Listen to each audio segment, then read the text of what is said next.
మాట్లాడేందుకు నేను కూడా వ్యక్తిగతంగా పోతాను. నేను అంతకుముందు వద్దనుకున్నాను. వీరు మంచి పని చేస్తారేమో, ప్రజలకు ఉపయోగపడేటట్టుగా తులసిరెడ్డి పెట్టారు, కానీ గంజాయి ముక్కలాంటి పని చేస్తున్నారు అని చెప్పేసి. ఎందుకంటే వారు మాట్లాడిన పదం ఉపయోగించి నేను కూడా బాధాకరమైన మాట్లాడుతున్నాను, తప్పడం లేదు నాకు కూడా.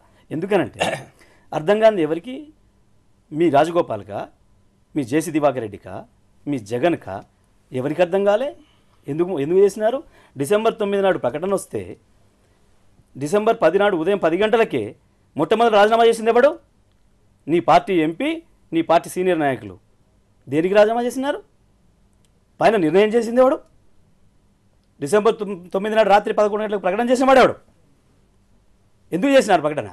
కేసీఆర్కి ప్రజలు ఆదరణ లేదు, కేసీఆర్ని ప్రజలు తిరస్కరించారు. కేసీఆర్ చస్తే బత్తే మీకేమి ప్రజలు ఆదరణ లేనివాడు? ఎందుకు చేసినారు? అంటే మీ కేంద్ర ప్రభుత్వం గుడ్డిదా? నీ ప్రధానమంత్రి, మీ సోనియా గాంధీ, నీ ప్రకటన చేసే చిదంబరం గుడ్డి వాళ్ళ, పెర్రి వాళ్ళ, తెలియలేని వాళ్ళ? అంటే ఏందన్నట్టు? మీరు పీసీసీ అధికార ప్రతినిధిగా మాట్లాడుతున్నారా, వ్యక్తిగతంగా సమైక్యవాదిగా మాట్లాడుతున్నారా, ఏమన్నా మాట్లాడుతున్నారా? ఊరికే అర్థం కాకనట, భాష అర్థం కాక మీకు కాలేదా, అర్థంగా ప్రజలకు కాలేదా? ప్రజల్ని కన్ఫ్యూజ్ చేయడానికి, ప్రజల్ని దోసుకోవడానికి 50 ఏళ్ళ నుంచి చేసుకుంటున్న దోపిడీకి, నిరాఘాటంగా చేస్తున్న దోపిడీకి అడ్డుకట్టబడుతుందన్న బాధతోని మీరు చేసిన వెర్రి పనులు ఇవాళ తెలంగాణ ప్రజలు 300 మంది చచ్చిపోవడం కారణమైనాయి. ఇంకా కూడా అదే అర్థం లేని మాటలు మాట్లాడితే అగో కేసీఆర్ అన్న పదే అదే అవుతుంది డెఫినెట్గా. మీరు మాట్లాడితే బాధ్యతాయుతంగా మాట్లాడండి. మీరు కూడా మేము డిమాండ్ చేసినాం, అడిగినాం. 2004లో ఎన్నికల్లో మాతో పొత్తుకొచ్చినాడు మూర్ఖులై వచ్చారా, తెలివిలేక వచ్చారా? ఎందుకు వచ్చారు? ఎందుకు తీర్మానం చేసినారు ఆనాడు? పోయింది. మీ రాజశేఖర రెడ్డి ఎందుకు అసెంబ్లీలో ప్రకటన చేసినాడు, నేను కమిటీ వేస్తున్నాను రోజా అధ్యక్షతని? మీ ప్రణబ్ ముఖర్జీ కమిటీ వెర్రి వాళ్ళు వేశారా? దేనికి వేశారు? ఇన్ని పోయినాయి. డిసెంబర్ 9 నాడు, డిసెంబర్ 7 నాడు మీ ముఖ్యమంత్రి కదా పిలిచింది ప్రతిపక్ష నాయకులందరినీ కూడా. పిలిచినాడు, ఏం మాట్లాడినారు, ఏం చెప్పినారు? మీరే ఆలస్యం చేస్తున్నారు, మీరే జటిలం చేస్తున్నారు, మీరు బిల్లు పెట్టండి, మేము వెంటనే సమర్థిస్తాం అసెంబ్లీలో చెప్పింది మీ పార్టీ నాయకులు లేరా? ప్రతిపక్ష పార్టీ నాయకులు లేరా? ఈ రాష్ట్రంలో ఉన్న అన్ని పార్టీల నాయకులు లేరా? మీ అందరి ప్రకటన సారాంశం మీ అసెంబ్లీ రిజల్యూషన్ ప్రకారం, మీ ప్రతిపక్ష నాయకులు పంపించిన నోటు ప్రకారమే నేను ఈ ప్రకటన చేస్తున్నా అని చెప్పేసి మీ కేంద్ర హోంమంత్రి చేసిన ప్రకటన తప్పు ప్రకటన, వెర్రి ప్రకటన, తెలివిలేక చేసిన ప్రకటన, ఎవడు ఇన్ఫ్లుయెన్స్లో చేసిన ప్రకటన. అంటే మీరు ప్రజల్ని పిచ్చివాళ్ళని చేద్దాం అనుకుంటున్నారా? తెలంగాణ ప్రజలు పిచ్చివాళ్ళనా, ఆంధ్ర ప్రజలు పిచ్చివాళ్ళనా?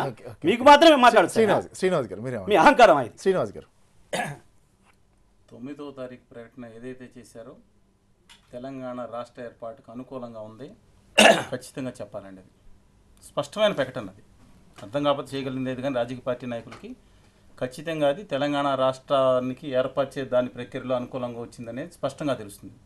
కానీ కోస్తా రాయలసీమ ప్రజల ఆకాంక్షలకి దాన్ని గుర్తించకుండా రాజకీయ పార్టీలు 7వ తారీఖున మా హక్కులు ఆత్మగౌరవం తాకట్టు పెట్టిన దానికి వ్యతిరేకంగా ప్రజలు స్వచ్ఛందంగా ఉద్యమం చేశారు.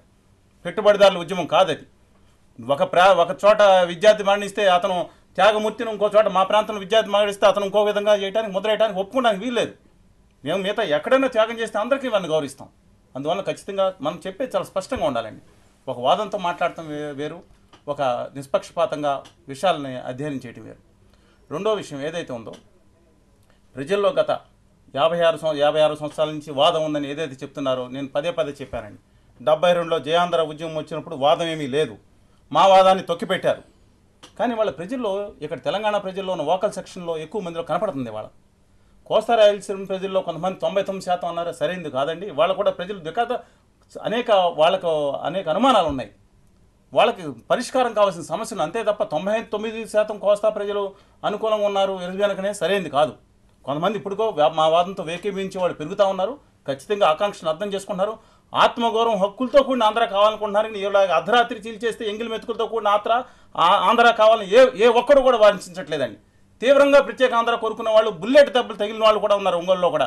ఈ రోజుకి ఈ పక్కన బుల్లెట్ దెబ్బలు తిన్న వాళ్ళు కూడా మా హక్కులు ఆత్మగౌరవంతో ఆంధ్ర కావాలనుకుంటున్నారు. అర్ధరాత్రి మొన్న చీలిస్తే ఆంధ్ర రావడానికి ఎవరు ఒప్పుకునే పరిస్థితులు లేరు.